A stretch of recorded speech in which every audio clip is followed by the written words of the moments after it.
here. But before I do that, we've been talking a lot today about innovation. And so you're all here, and you all know that one of the 3 pillars of Elevate is that diversity is our strength. And diversity is helping to create the innovation that Toronto's known for now. You know, and you know the numbers. Diverse teams are 45% more likely to increase market share. And diverse teams are 70% more likely to successfully enter a new market. But for me, diversity in tech is more than just the numbers. It's actually also very personal. My first week at my first job in this industry, I was the only salesperson left in the office when an incredibly anti-gay group came in and requested a demo. And I am a gay woman working in the tech industry. And I went to my new CEO, who I'd never really interacted with before, and said, would you mind if we took this call on Monday? Because this isn't something that I really think I should be doing because I'm gay. And he closed my computer, and he said, go home for the day. We're not calling them back. And for me, that was the moment when I realized that diversity in tech and LGBTQ inclusion in tech is so much more than just letting people be who they are in a don't ask, don't tell way. It's about creating space and creating inclusion that says, we want you here. So for the past year, I've been running a conference for LGBTQ inclusion in tech here in Toronto called Venture Out. And we've reached over 700 young LGBTQ folks and allies, helping connect them with jobs, with career opportunities, and with mentors. And that wouldn't have been possible anywhere else. So I'm grateful to live in a city like Toronto, where a day like today and a week like this week can happen. And I'm grateful to live in a city like Toronto, where I can be my whole self in the workplace. And that wouldn't be possible without some of our Venture Out sponsors, like Wrangle. So thanks so much for giving me a second to tell you who I am. Now to the main event.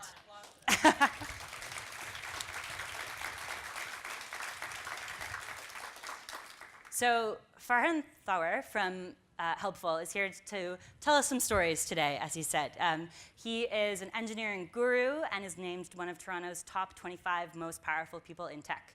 So I'm going to hand it over, and I'm excited to hear what you have to share with us. Hey everyone, this is like a super long room, but I can see all the way down. Hi, I'm Farhan. I'm going to talk to you about a few stories around recruiting, and specifically the title of the talk is How to Hire Faster Than a Startup. And the reason I wanted to talk about this is because I think that no matter if you're in a big company or a small company, recruiting is so important to what happens inside your company. I mean, Jeanette just talked about diversity, but it's about smart people, diversity, getting things done, and it all happens through people until our robot overlords take us over. And so when you think about recruiting, it's so important to make sure you get the right people in the door, but that doesn't mean it has to be a slow process. And I think when you think about big companies, everybody thinks about slow. This topic became near and dear to my heart when in 2004, I applied for a job at Microsoft. And in December, I submitted my resume. I didn't get a call back until February. Then they called me in for interviews in April. And then I got an offer in July. And I started in August. And it's crazy that it takes that long. And so why does it take that long? So I wanted to kind of walk through how I think about recruiting. And I'll start off with, like, why should you listen to me? Right? I don't know if the slides are going to go up there. Probably not. You should listen to me because I focused on recruiting a lot. I actually think I spend more of my time in recruiting than most co-founders or startup people because I actually think it's so important. So at Extreme, we started off at that company. I was 10 people. It was 2009. By 2013, we were 350 people. I think the claim to fame is over the many years there, we hired 1,000 people in tech. It was super fun.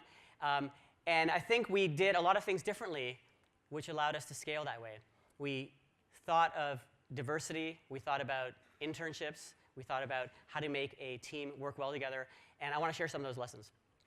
What was also amazing was that we were able to go up against what people call the big guys. So we were, Extreme Labs, a small company in Toronto, and yet we were able to recruit very easily, beat out Amazon, Facebook, Twitter, Yelp, Square, Apple for candidates, especially in like highly touted roles like engineering, product management, and design. So how are we able to do that as a small, no-name company? Especially we didn't have the money that like Facebook had. So I'll talk to you about that. And I think what's amazing about thinking about recruiting, as people are typically doing, is that it is not something that only recruiters have to think about. It's actually every single person in the company, right? And I know that probably everyone thinks about finance is everyone's responsibility and HR is everyone's responsibility, but recruiting is also everyone's responsibility because it is something that you should always be on the lookout for. So the first story I want to tell you about is actually a story about a restaurant called Moxie's. Has anybody been to Moxie's? Yeah, a lot of people. So I was at Moxie's, and I was eating, having dinner, and I saw a waitress who was actually doing a very exceptional job at what she was doing at Moxie's. She was handling all of the clientele, including my table. She was handling customer complaints over in the corner. She was rushing back and forth to the kitchen. And so in my mind, I was like, this is interesting. Actually, my wife hates this about me. I like going and talking to people who are doing a good job.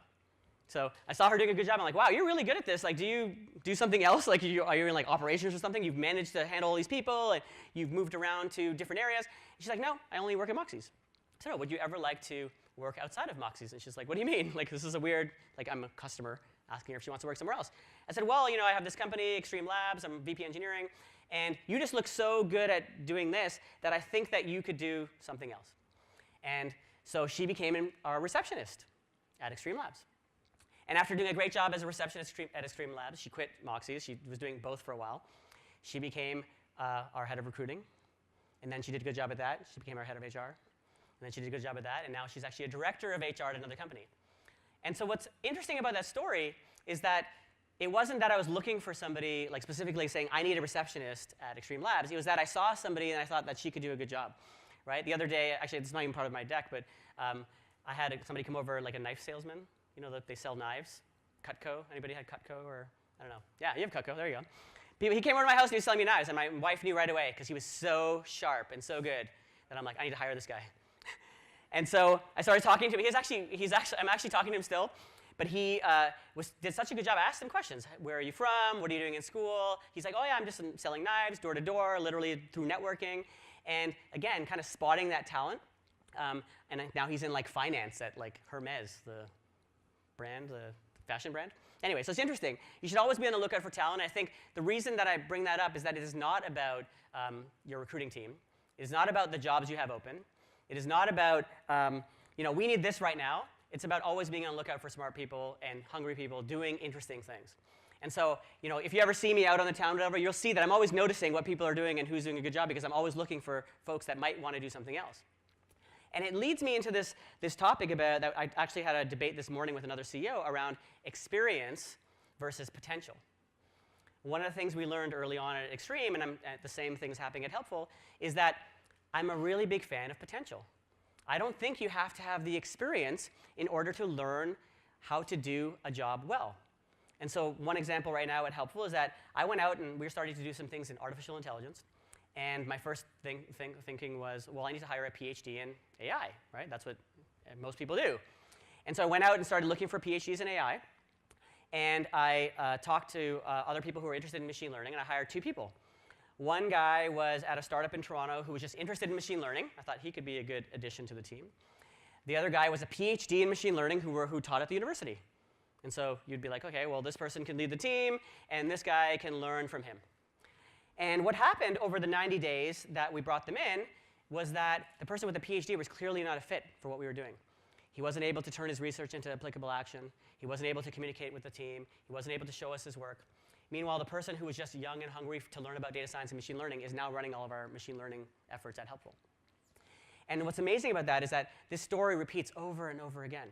You see people and I think it's a little bit of a Canadian attitude, where folks think that I need to hire somebody who's done it before, and I need to go and get that VP sales in California, or I need to go to New York and hire that chief product officer because they've done it before. And I think the Canadian attitude is just that, someone has done it in the US. And I think that it's wrong thinking. I think you really do have to think about who has potential that could do that job if you gave them the chance. How can you think about fostering a learning environment so that they can do that? And I think it's really important for many reasons, not just because you'll eventually open and widen your funnel. It's because we are implicitly full of inherent biases that stop us from hiring people of diverse backgrounds. So one of the things that I prided myself on at Extreme is that we almost never relied on interviews to determine whether someone was a fit for the role. So who here works somewhere and had to go through an interview? Yeah, who here interviews at their company for new positions, right? Interviews are a horrible predictor of performance. People are like shocked. It is not a good predictor. I mean, one of the analogies I use all the time is race car driving. So if I want to bring on a new driver for my racing team, what's the best way for me to see if this person can drive? Anyone? What'd you say? Watch them drive. So why should I sit back and talk to them about their driving past and what they've done and how much they love driving and where they drove before? Put them in the fucking car. Right? So at Extreme, instead of actually going through 7 hours of whiteboard coding interviews, we would do a very short interview, 10-minute interview, and be like, let's do a very quick programming question just to see if you can program, and then we would bring them in. And then we would see how they did after 4 months. We'd watch them, and that time spent, instead of spending 7 hours on interviews, I'd shrink that down to, let's say, maybe not even 15 minutes for interns, but let's say an hour for a full-time. That 6-hour slot, I now save that 6 hours of people's time. I can use that 6 hours in the first 90 days. And I can use that time to see and give them feedback how they do in the actual job, in the race car. And I can give them feedback. Hey, you didn't learn iOS fast enough. People say you don't communicate well. Our client said you didn't give them a build this week. I can give them that feedback. Versus in the 7-hour interview, I can give them feedback, but it's not the same as driving the car. And so one thing that we did really, really well was be able to bring in those people with very little filtering at the beginning, and then we used all that time that we saved later on to see how they did. Now, what was the effect of that over time? Well, one thing that was interesting was that we all of a sudden got a lot more of a diverse talent pool in our company. Why do you think that is? Why do you think we had a more diverse workforce by interviewing less? Anybody guess? Yes? Unconscious biases did not creep into the process. Has anybody heard about the orchestra experiment? So some people are putting their hands up. So there was an experiment where they brought in somebody to audition for an orchestra position, a new cellist. And as normal, the cellist would come up, there's a panel, the cellist would play the cello, they would rate the cellist, and then they would, and then everyone goes away, and at the end they'd say, oh, here are the top cellists we should bring into the orchestra. Then they did the exact same experiment, and they put a curtain in between. And they said, let's do the same thing, just by hearing who would be a good cellist. Same thing, same cellists, and rank them. Guess what happened when people were behind the curtain? What happened? Anybody know? Guess? They ranked them differently, but how differently? Like, what was different about it? More women made it to the top. Now, they weren't consciously biased. They weren't saying, we need an orchestra full of men. It's just that maybe the panel was more men, and unconsciously, they didn't know. Unconscious is unconscious. You don't know.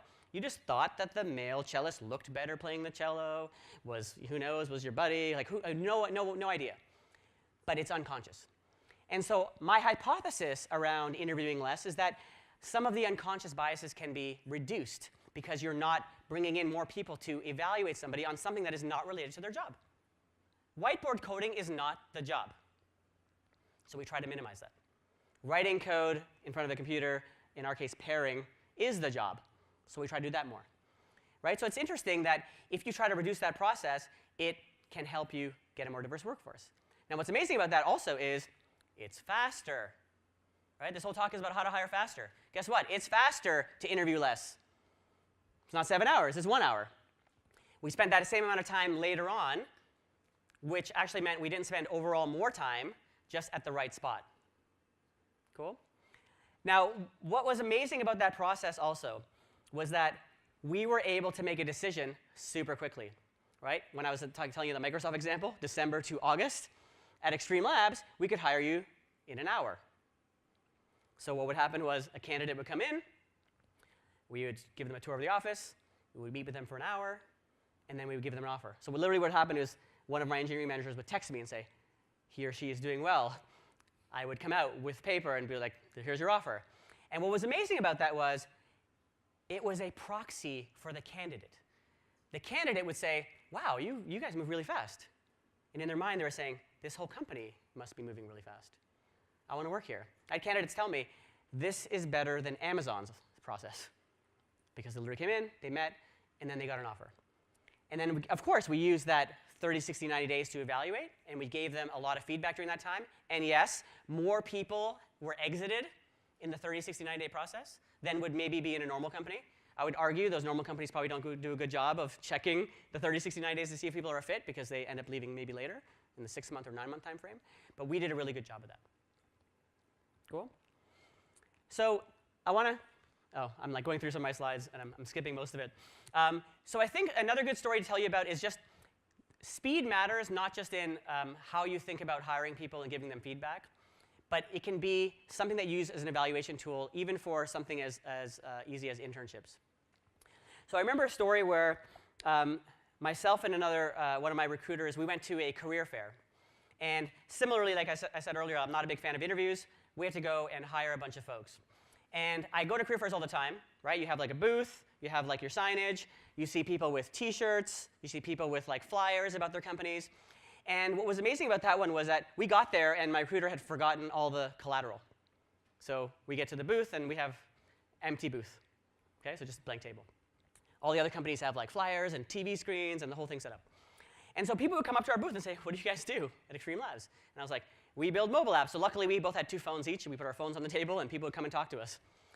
And then they would bring their resumes up and I'd say, hey, this is interesting. You're an intern, you want to be an intern, what are you interested in? And I'd say, you know what? Why don't we do a quick programming exercise, like right there, like at the booth? And they're like, okay. And they turn on the piece of paper. I'd write down a little programming exercise, like very easy, 10 minutes or so of time to do it. And then I'd say, come back when you write the code. Some people never came back. The ones that did, we had a short conversation, 3-4 minutes. I'm like, hey, what do you think about this, the error case? And then something interesting happened to them. I said, you're hired. They're like, what do you mean? I'm like, well, we just had a conversation. I have your resume. You're hired. You start on Monday. And what was amazing about that was, one, that they said, OK. They said, yeah, they came.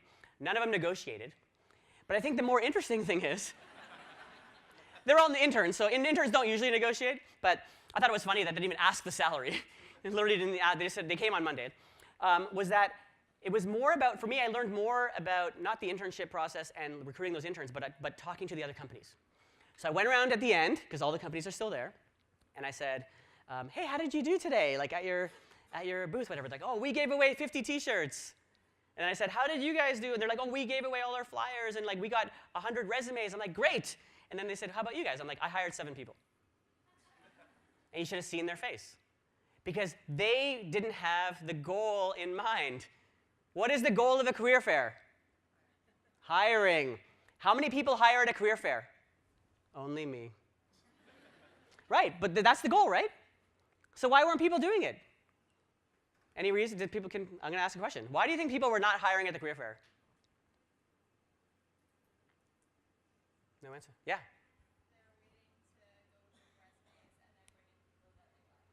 Yeah, what else? Exactly, they didn't have the power to hire.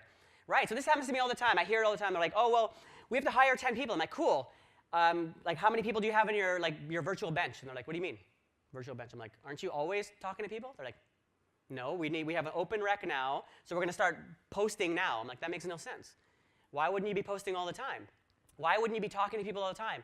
Do you feel empowered to, like, if you think about it from a recruiter's perspective, all the new grads or all the interns had the exact same offer letter, right? There's no difference in compensation. Why wouldn't you give the offer letters to the recruiters and be like, here you go, here are all the intern offers. If you find people who are good, bring them in, and then they can just start. People are not empowered. Your company doesn't let them do the job, right? When we were at Extreme, we grew to 350. The first 250 I interviewed myself, and then my whole team was like, you can't do it anymore. You're too busy. Let's help you. And then I gave them the power. I said, great, new grad offers look like this. I never had to negotiate. I never did anything. They did all those offers themselves. They were empowered to do it. So they could move the cycle quicker. They were able not have to worry about approvals. They said, if a new grad comes in, we know we can hire them. We know what it looks like. And so we didn't have to go through that. And then the same thing. We want to go through resumes. We want to filter. If I think interviews are bullshit, I don't even want to talk about resumes. Right? Like, it's not even close to reality. So it's the same problem. People want to use a proxy. And to be honest, actually, it's like, in my mind, it's kind of like lazy thinking, right? It's like, hey, well, this is the way it's always been done. I'm going to go through the resumes first, then I'm going to filter, then I'm going to go funnel, funnel, funnel, and you're like, and then you wonder why you have like 3 white guys every time. How can we always get men? Like, because you're biased all the way down, right? It doesn't make any sense. So we try to get away by that process by not just making it not part of the process. Okay, well, you have the power, right? We interviewed all the time. We had, I would say some of the stats that we had, I don't think we were perfect, but we had about 25% female engineers. When you have like 240 engineers, is a lot of engineers that I thought was pretty representative. Nowhere was it like, were we done? Or we weren't trying. We weren't trying to do anything. We didn't have a quota. We just said, let's bring in the best people. And guess what? The best people look different than the people who are here if you don't have a biased process. So it really allowed us to move quickly on that. And the reason I tell that example about the career fair is so that next time you have to do something, whether it's recruiting or in your startup, and you go out there, what's the goal? The goal is never the resumes. Right? We talk about it in sales too. The goal is not to go meet and greet and let's go network. The goal is to close the deal. Get the deal. Right? In recruiting, get the candidates. Right? Don't just click the resumes. All right, it's giving me the time warning, so I have a few minutes for questions. Yes?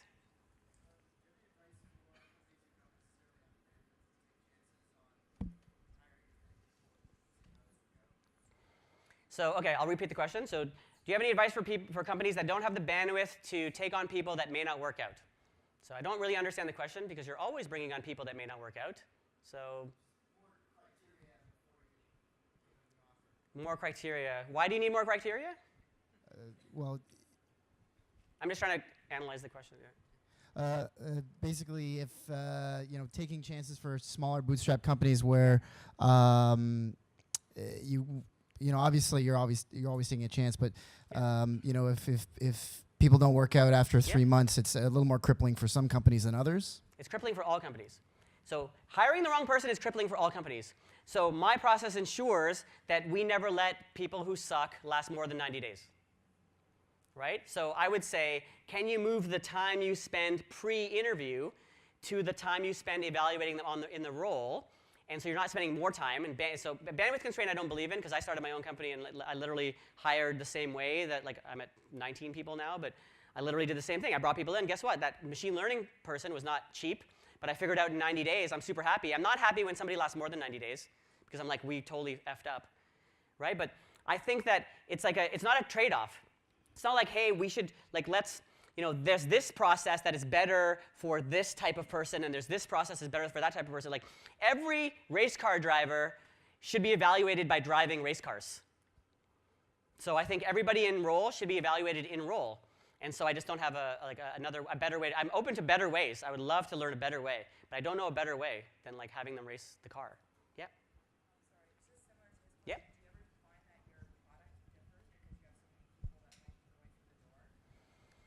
So So the question is, do you find that you have a lot of people coming in and coming through the doors because of that process? And I think that it doesn't have to feel like a factory, right? So at Extreme Labs, we were growing super fast, so we always had people coming in. And it wasn't that I was horse racing, right? It wasn't that I needed 5 people and I hired 10 and I kept the top 5. It was that I needed 10 people every time and only 7 worked, right? And same thing with my new company. It wasn't that I only wanted 1 data scientist. I needed 2, but 1 person didn't work out. And so it's going to feel like people are coming and going because you're getting bad people out faster, right? I'll tell you something interesting. Your team will love it when you remove people who suck, all the time. That's the #1 most. If you want to motivate your team today, fire somebody who's shit. Seriously. Actually, I'll tell you a funny story. I was at dinner. I was at dinner with an executive of a very, very large company in Canada. And we were sitting at dinner, and his whole team was there, and their team was complaining to him that why does this person still exist on this team? Because this person clearly sucked. And I'm not even part of this company. I just happened to be at the dinner. And I said, yeah, so-and-so. Why does that person still on your team? Don't you have any fucking power? You're the SVP. And he's like, oh, it takes time, blah, blah, blah. And I go, look. He goes, look, I'll get that person out in 90 days. And I go, cool. I pulled up my phone, and I said, 90 days from now is May 10. And I put in a calendar entry for him and I. I'm not even part of his company. And I couldn't write the person's name because it's a public calendar. And I just wrote, do what we talked about at dinner. Okay? And what do you think happened before May 10th? No. He was scared that I would think he was garbage. And he fired that person before May 10th. And his admin sent me a note saying, I don't know what this calendar entry is. And then he wrote back and he said, I did it. And he goes, the social pressure of me telling him, feeling that I would, him, and not just me, his whole team was at the dinner, thinking that that person sucked, caused him to fire that person before May 10th. And it was amazing. He wrote back to me and said, I love this technique. Because I pressured him to do it, right? And guess what? His whole team was like rallied around. They're like, this guy's good. He got people who suck out of my team. So it was good for him. It was great for me. I mean, it was just like a super fun thing. But I'm just saying it focused them. Well, fun. Yeah, it should be fun. You should try to make your team optimal, right? But if you know, if everybody, there's people in every company that people know suck. They're like, why is that person still here, right? Like, get that person out. And it doesn't mean they suck. It means they suck in this role at this company. Get them somewhere else where they're going to be good. Other questions? Yeah, back there in the headband. Oh, you don't have the mic. Yell it out. I can see this working for a lot of roles, but do you ever have a hard time like recruiting more experienced people with this technique? So I think the misnomer is that experienced people and interns are different. Like, I think of everybody the same. Again, I'm biased against like experience. I think that everybody's hungry to learn, and so experienced people want to learn, right? I'm like an old guy. I want to learn things, right? Just like the young bucks. And I think that you're just being explicit. So here's the thing. If I came to Wrangle, right? This is Wrangle area, right? If I came to Wrangle, right, and I sucked, even though no one told me that in the first 90 days I was on probation, guess what? I'd get fired, hopefully, in 90 days because I suck. Nobody told me that, but it's just it's expected. I do the opposite. I tell everybody, guess what? The first 90 days, we are going to evaluate each other. You're going to figure out if you're a fit for us. We're going to figure out if we're a fit for you. Like it's a 90-day probation. But we make it so explicit that everybody's not surprised. The dude who was the PhD in machine learning was like, I knew it wasn't a fit. Like, he knew, and we were talking, and he's like, and I knew from the beginning.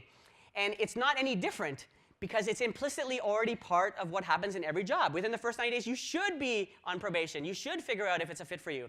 Just nobody tells you that it's so explicit because most companies don't have the balls to fire you. We do. But guess what? It's way better for everybody. We help those people find the next role, and like, I mean, it happens all the time where somebody's not a fit for somewhere. I have a lot of examples where someone's not a fit, and I go, I still like this person. I'm going to help them find another job somewhere else. And guess what? They thrive over there. It's better for everyone. So like, why not do it already? Which is what I helped that guy do with the calendar entry. Another question? Sorry, you said 3 more questions, right? All right, 3 more questions. Did you do anything to help people sort of ramp up quickly so contribution was more of a factor in your analysis in the first 90 days? Great question. Did we do anything to ramp people up more quickly? Yes, we do something called pair programming. So in pair programming, we put 2 people in front of one computer, 2 keyboards, 2 mice, 2 monitors, but just one computer, and they work together to write the software. And you can do that in many roles, in marketing, in finance, in design. Have 2 people work very, very closely together, because what happens is that one person who's already there and who maybe is already a known quantity for you will tell you if this other person is good or not. You can even do it just by putting them right beside each other so they can see each other's screens. Like, I love people sitting close together. They can see each other's screens.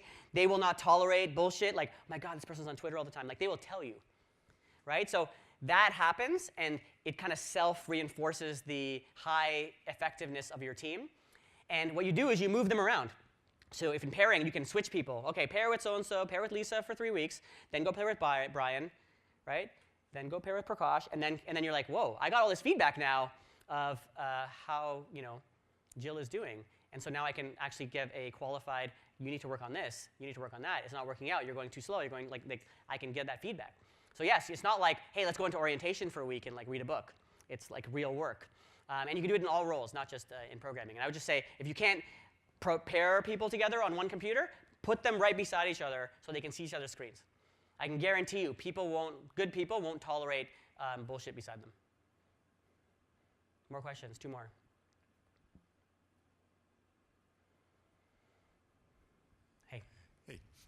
So I was wondering if you can go into a bit more detail. Like, so you've had the experience of people being weeded out within 90 days. Like, are there any kind of common suck factors that are kind of emerge, or is it kind of all across the board? You know, if they just can't do the job, or they're not a good fit. Like, what kind of things do people get weeded out for? Yeah, I mean, it's across the board, but it's definitely something to do with the particular environment that we created, right? So every environment has a point of view about how they want the company to run. And in our environment, it was pair programming. It was 9 to 6. It was high intensity. It was ship every week.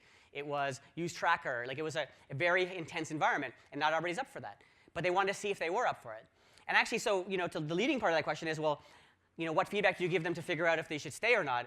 And what we would do is we would say, OK, it's not going so well right now, but I have a task for you. Before your 9 days are up, I want you to do X. And if you can do X, you're 100% a fit. And what I would do is I would talk to the team and say, what is a super, super fucking hard X? So that if that person does that, everybody's clear that they should stay. Like, they're amazing, right? And so that's the way we kind of filtered it. We said, look, this kind of person's on the line, or they're not a fit, but we can give them a super hard task.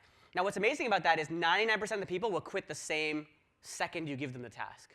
Because they'll be like, I'm not up for that. That's great, because they're self-selecting. They're not there. The 1% who do it, though, they're amazing. They're committed. They make it work. And everybody in the team's like, we were wrong. This person's amazing.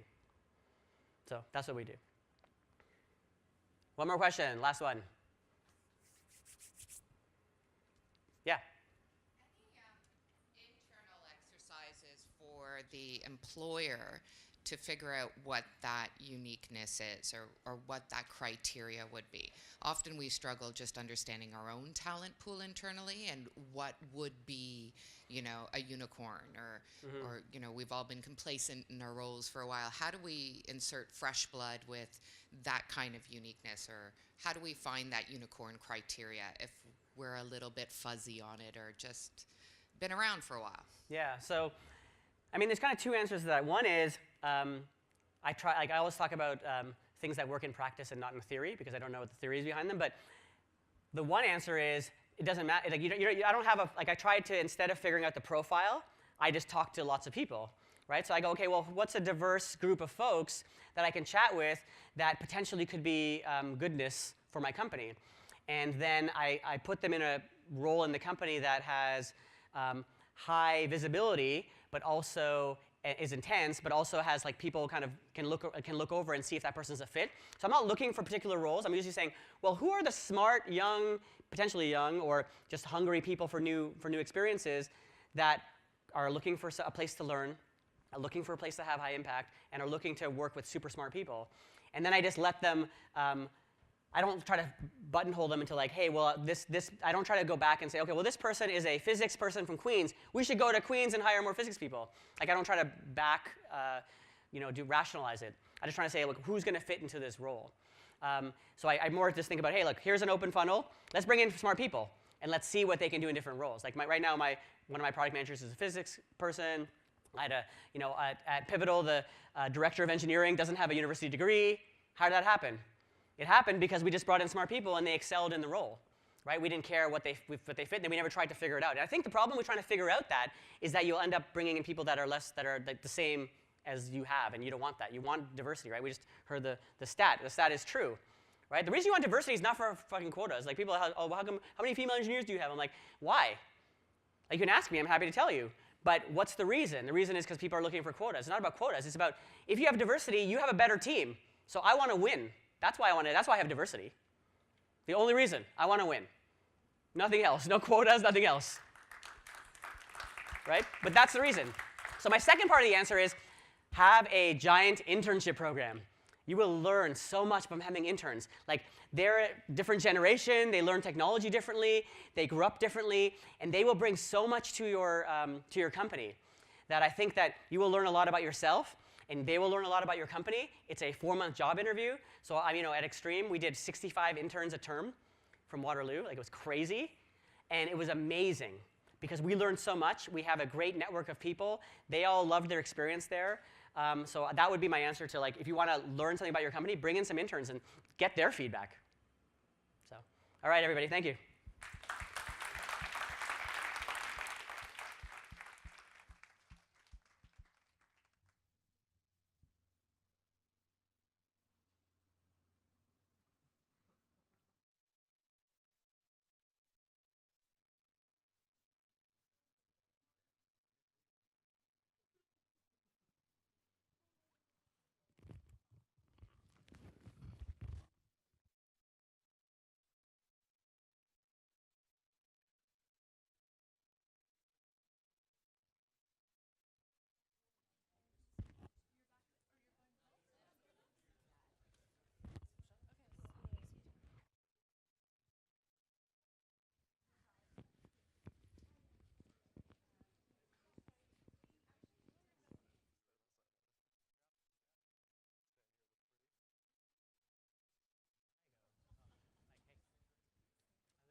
why I didn't even put my heels on, because I'm Thanks. going to fall. Well, I know you guys are doing the same thing. Do you want me to go down? How's it going? Good.